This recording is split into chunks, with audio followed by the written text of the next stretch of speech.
All right. What's poppin', guys? So, doing a live video right here from my happiness studio. I got a bunch of questions that I want to answer. A lot of you send me a lot of questions, so I'm going to get into those right now. So, the first question that I received was, what is after enlightenment? Okay. Interesting one. That's very profound. I don't think I can go into that one in detail. Because I'll need to think about it, honestly. That question is very deep and profound. What is after enlightenment? Maslow has this hierarchy of needs, right? It's self-actualization on the top, and then before his death, it was said that, he talked about self-transcendence being right above it. So you're asking me what's above self-transcendence? I think what's after enlightenment is more enlightenment. I don't think of it as an end result. I mean, from how you're framing that question to me, it's very interesting because it's like you're almost seeing it like a checkpoint in the video game, right? Like, oh, I've gotten there, now everything is done. There's this quote called, before enlightenment, carry water, chop wood. After enlightenment, carry water, chop wood. Right? So it's like nothing has really changed in a sense. It's just your paradigm has shifted. And your paradigms will keep shifting. So what is after enlightenment is another enlightenment.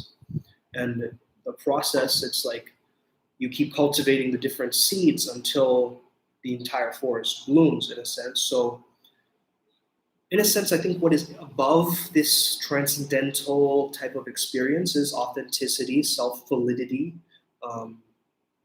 Everyone throws around that word authenticity too much nowadays. However, I think it is. That's what it is. I mean, it's the best way to describe it. But it's almost like a self-verification, like an internal validation, where you feel self-reliant, where you feel like you are the master of your own world, not outside, right? Because you can't be a master of the external world, but you can become a master of your own internal world,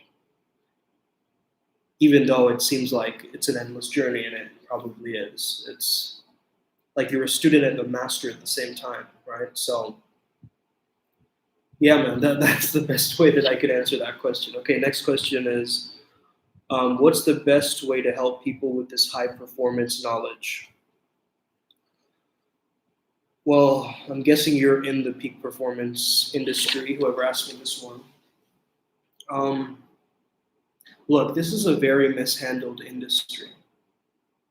Okay, there's a lot of just push for it, just work harder, right? This kind of mentality that we use that isn't always helpful. We need the mindfulness to balance out with that productivity approach, right? And so my advice is to balance your hemispheres, come from a yin-yang approach, a dualistic, even non-dualistic approach, a holistic approach, you could say, of looking at the different kinds of things that are in the performance space, almost like be a Renaissance man or Renaissance woman of this thing, to know that, okay, you're a biohacker. Just because you're a biohacker doesn't mean you can't learn about body mechanics and things like this, right? So it's really about fine-tuning these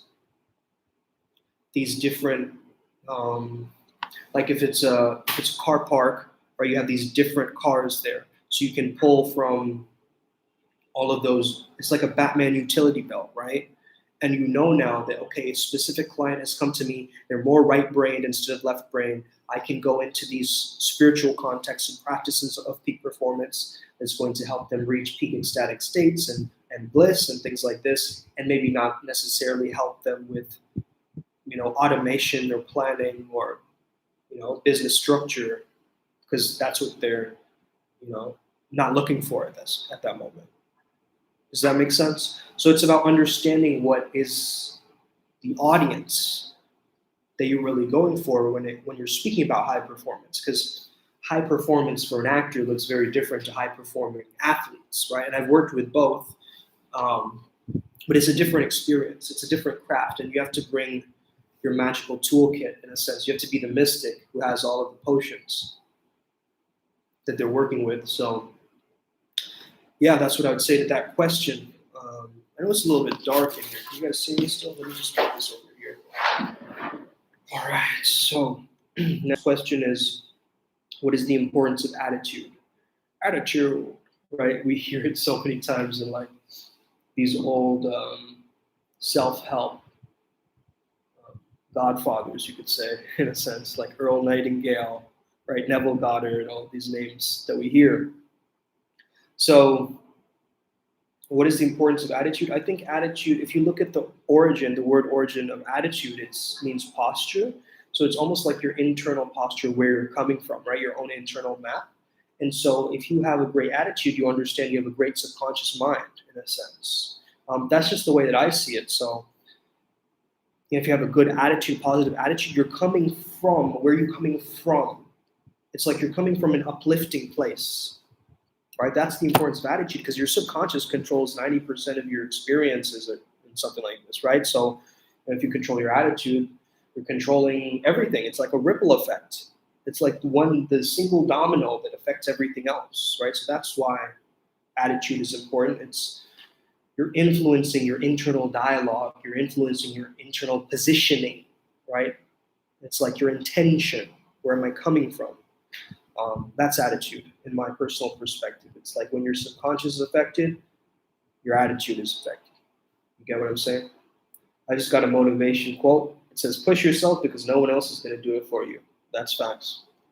Next question is, have you ever met someone famous? Yes, I have many times. Depends on what you mean by famous, though. There's B-list celebrities, A-list celebrities. I have worked with different, Instagram influencers and things like this as well. I've coached them. But yeah, if you go to my website and you go to the About page and you scroll down, you'll see a picture with me and some celebrities there. And the most interesting one was when I met CeeLo Green in LA. That was a really interesting one because I feel like I manifested that one, because I was chanting a mantra on the street, right? I was chanting a mantra on the road, and then I just happened to see him at that exact moment. I was like, I am me, only me, and nobody else. I am me, only me, and nobody else. And I kept saying that. I am SUME, I'm only me, and I just, I saw him in that moment.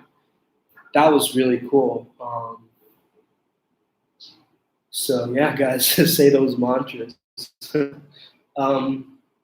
What's the last show you watched? The last show I watched was called The Shy. It's about, I guess, an African American family and just the struggles of living in Chicago, South Side, and it's very empowering. The acting is great. I love shows with very strong storyline because I'm fascinated by learning from characters and things like this. So that's why I like that show. I think it's just pretty empowering, right? To see how the characters change over time. Obviously, spoiler alert. However, it's just important to see.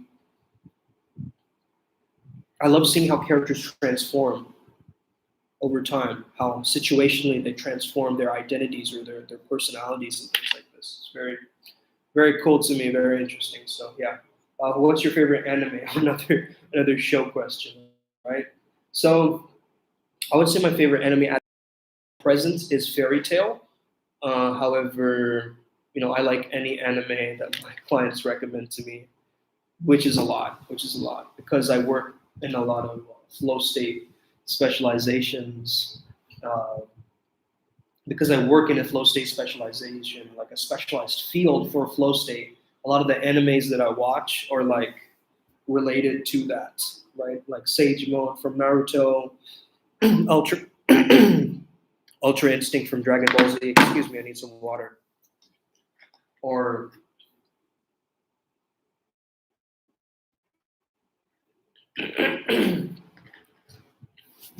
or even Kuroko Basketball. I heard that someone was telling me about this show, right? Where the eyes are like lasers or something. Emperor Eye, I believe it's called, in that show. But yeah, it's very interesting. I think these shows are fascinating to me because they apply magic and just how they tap in, right? How they tap into that zone. I think it's very fascinating, very interesting way that they do that. How did you come up with your rap name? I think I've mentioned this before. Not going to get into it too much, but basically, I was inspired by my own heritage, Sanskrit, and then I was very interested in theater scripts, and then I combined both of those together to make it a K instead of a C, and never looked back. It used to be MC scripts. I dropped the MC after I graduated high school. So, what is your biggest fear? Okay, I wonder who asked this one.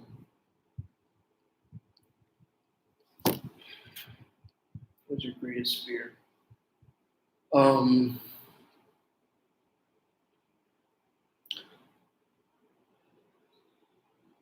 Living an unfulfilled life, I would say. I'm kind of living just mediocre, not really doing anything for myself. Um, Not accelerating, never getting the chance to grow.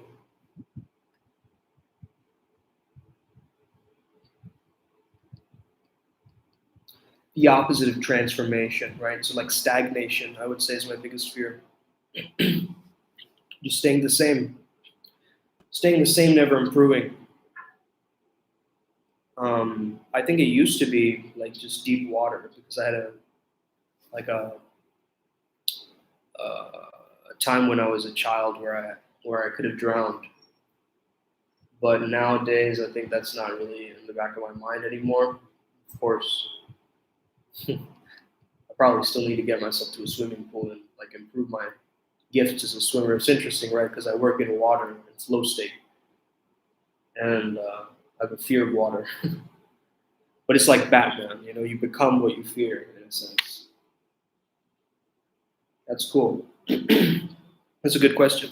That's a good question. I haven't thought about that. Who would be your ideal partner?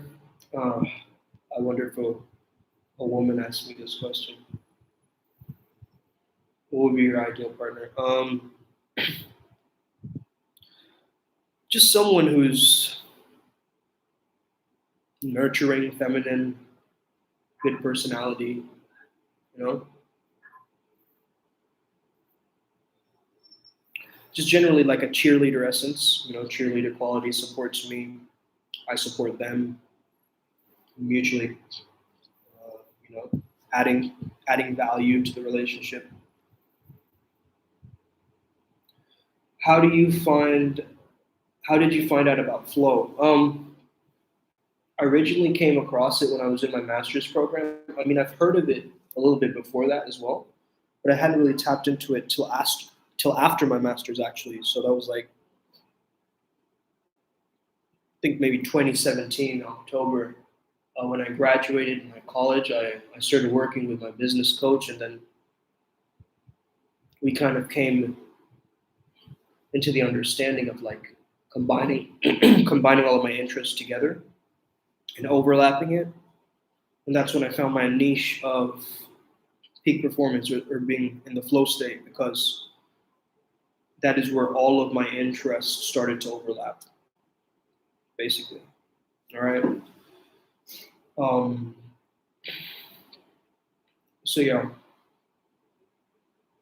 that's when I found out about flow. I mean, that's why I started optimizing flow, you could say, or really fine tuning it. I maybe heard about it in, you know, maybe like 2012, maybe when I was like in high school. Well, I heard about it, but I didn't really know of it. I didn't know much about it, but I knew it existed. And the first time I experienced it was being on stage, being an actor, being in little plays and theaters in high school and things like this. Describe your temper with a weapon. What? Okay.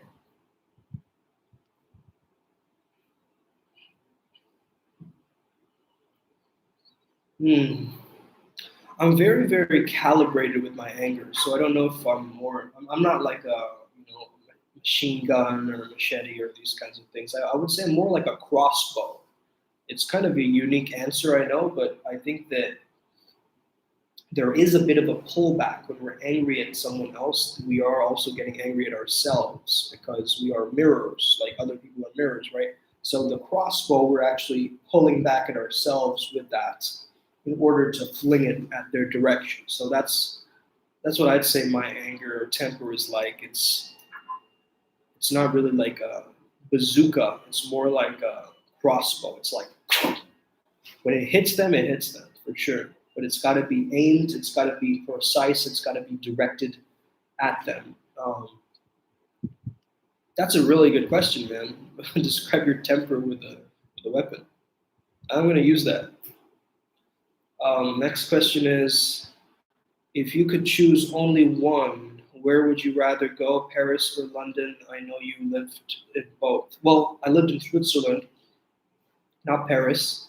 Um, However, Paris or London, that's a tough one. I'm not too sure.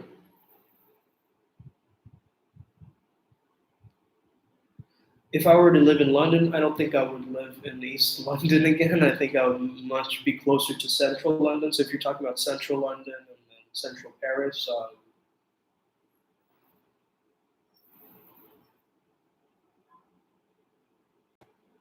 I'm honestly not sure. That's a really tough one to answer because I feel both of them have a similar kind of vibe of weather. I would say Paris actually, because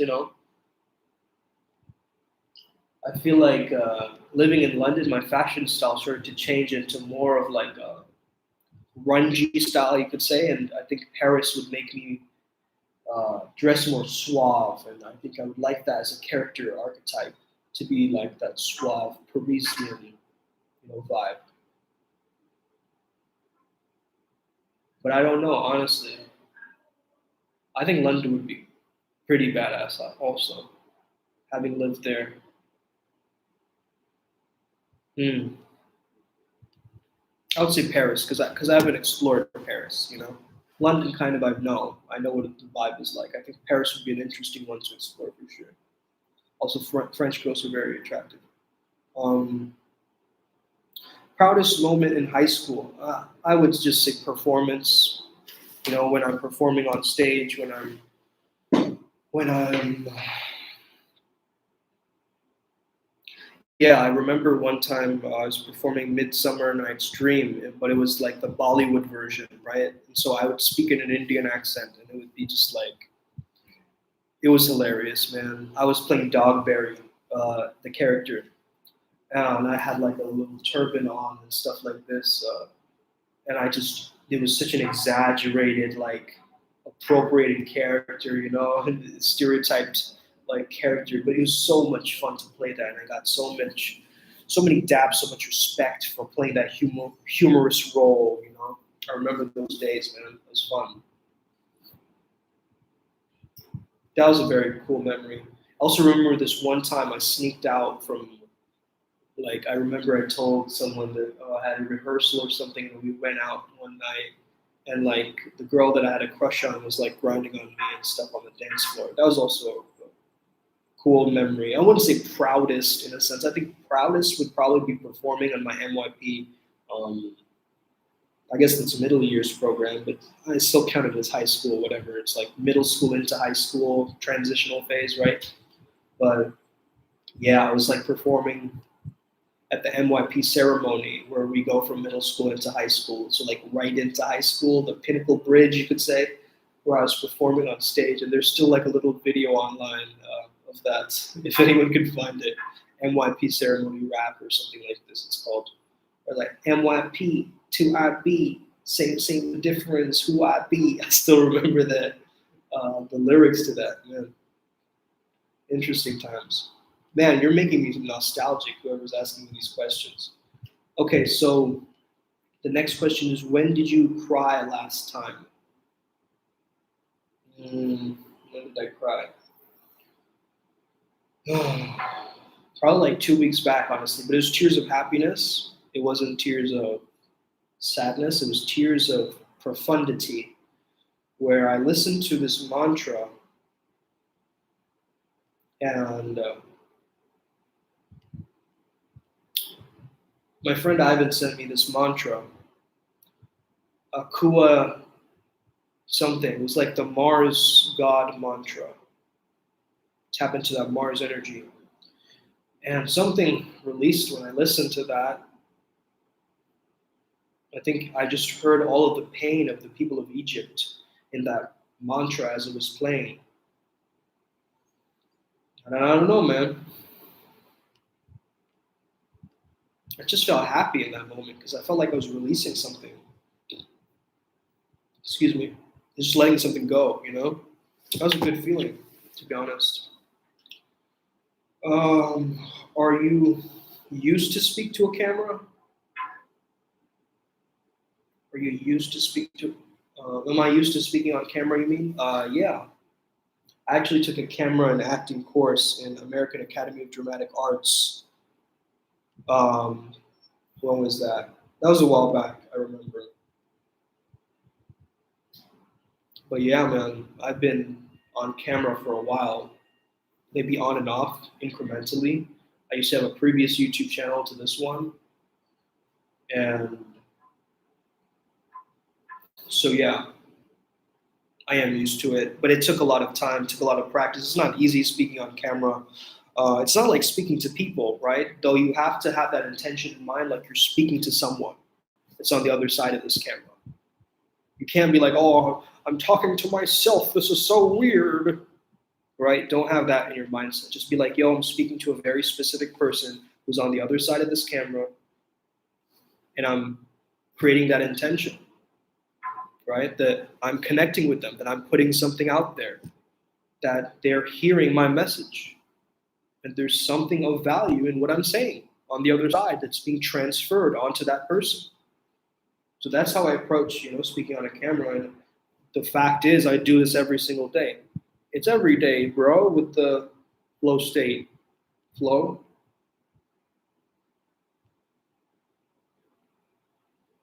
Um, so stupid. Freaking Jake Paul. Jake Paul is now like a boxer now, right? Anyway, uh, what female celebrity do you wish was your sister? Where do you guys come up with these questions, bro? Where, which female celebrity do you wish was your sister? Okay, she would have to be someone funny, man. I think if I were to have a sibling, they have to match my level of humor. So I don't know. Do I have to choose within my race? Like, do I have to choose like an Indian woman? Well, I'll tell you what, man. If I were to choose a female celebrity or my sister, probably someone like Emma Roberts or like Eliza Schlesinger or something like this, like some kind of female comedian, or at least someone who's funny, taps into that humor. That would definitely be the most entertaining sibling to be around, right? Um, anyway, do you have a spirit animal? If so, what is it? Yes, I do. I have three of them. My most common one is the tiger, and the other two are the dolphin and the black kites, also in the hawk, the eagle family. Okay, falcon also family. Mm. Do you believe in sixth sense or ESP? Yes, I do. Next question. Favorite dating coach, AZD, Arash Sapar Dibazar. He's my current dating coach right now. Well, he's more of a life mastery coach in a sense because he is a relationship coach. However, he changes your entire beingness and your character, right? It's not like, yo, you just learn a couple of techniques and like you go out there. No, it's like you change your life, man. You be the best and you fuck the rest. Like that's his motto, right? So why don't you have an Indian accent? Because I lived in international schools. I mean, if you want me to talk like this, I can talk to you like this. But like I've lost my Indian accent because honestly, because I've been traveling so much and because I've been watching American and British and all these other cultural narratives and TV from other parts of the world, I guess. Uh,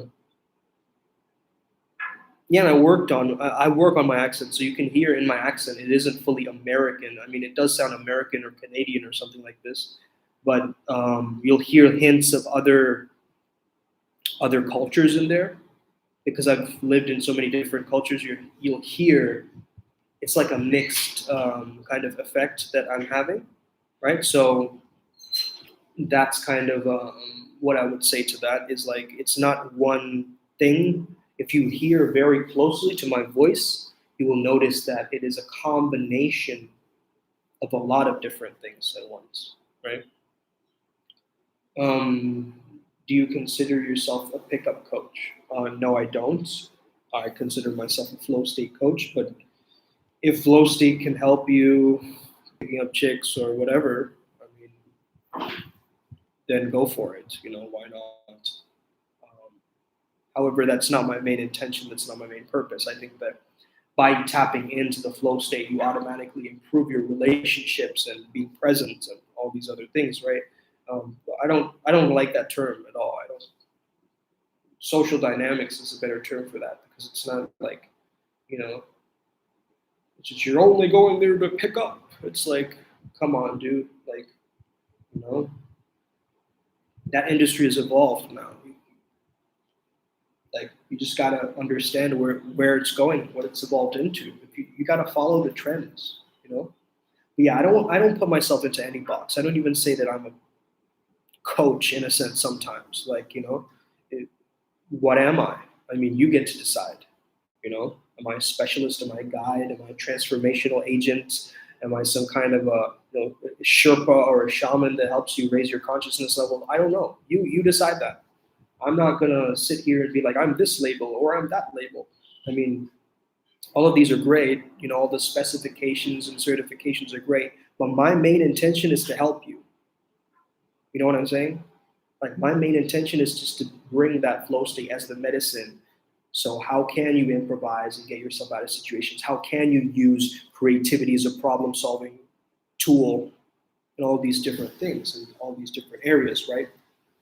So there is that. Okay, final question is how do you improve your time management? Okay. Yeah, very good. Okay. So how to improve your time management? Time management is just pain management, as Nir Ayal says. So you're going to have to manage what are the different things that you're running away from, right? What are the things that you're avoiding? What are the things that you know you have to do but you're not doing? By dealing with that, you're going to deal with your time. Because when you flow state, you become the time lord, the time master. You can manipulate time. You can speed it up. You can slow it down. So by understanding that, you're not going to have an issue with time anymore because you're going to be setting your time off very specifically. When you set a container of intention that I'm going to work from 5 to 6, you do that, right? And once you get really good at that, you don't add that leniency. Like I do add a bit of leniency to my sessions, for instance, with my clients, right? If it goes 1 minute over time, I'm not like, hey, okay, we've got to cut it off right now. No, I let it flow a little bit to see if there's any residue, right, that comes up in that process, right? Like I didn't plan this video was going to go on for 28 minutes. You know, I just like, hey, I'm here to give a live stream. A lot of people asked me questions that I couldn't answer on IG or otherwise. And I thought, hey, I'm going to find this time to do it because I'm going to find a time to post every single day. I was actually meant to do a live stream earlier this morning. Maybe some of you tuned in, but it didn't post. So I'm redoing it again. And that's the commitment that it takes. It takes the 3 C's: commitment, consistency, and creativity. All right. If you have those 3, you can move forward smooth sailing like never before. Thank you so much for tapping in with me today. And if you're watching the replay, thank you. And if you found value in this, share it with your friends. And also thinking about doing this every month or every week. I'm not too sure. I like doing these live streams. So Keep sending me more questions. If you have any other questions, you can leave them in the comments below. I might even dedicate an entire video to that if I find that that topic is valuable to a mass group of people, right? And that people would find value in that, not having it be something so super personalized, right? Like a lot of people, they ask questions that are purely authentic to them, but it's not going to help a lot of people with that question. So be mindful of the fact that, hey, other people are learning from this too, right? Because my time is valuable as well, right? It's like I'm not going to answer a question just specifically for you. I mean, why aren't you coaching with me at that point? You know what I'm saying? So you want to balance your authenticity with relevance. That's with any kind of person who's creating any form of content like this. You want to find that balance. You don't want to be selfish. You don't want to be a sellout. You want to find that midpoint, as Jay Shetty says, right? So it's like you don't want to be so authentic that nobody even knows what you're talking about, and that you're like this PhD person, and you're only speaking about your niche topic, like this, and nobody understands what you're talking about, right? But then you can be so relevant where you're selling out. You're like, ooh, what's the trendiest topic today? And you're like only making videos on that subject, and everyone's like, dude, come on, like you're a sellout, man. Like you're washed up. Like you're just trying to make things pop. You're just trying to chase clout and things like this. And that's off-putting as well, right? So when you can have a blend of both of those worlds, you come to the midpoint, right? I always look for the midpoint, guys. I always look for what is the sweet spot between these two polarities. That is what has made me so good at being a coach. I've constantly refined and asked myself, what are the extremities and where can I find the middle path? Where can I find the sweet spot of this thing? Where I can find just the right point, right? It's like gold braces. That one is just right. All right. Have an incredible day. May the flow be with you and stay legendary. Thank you for tuning in. Peace and love.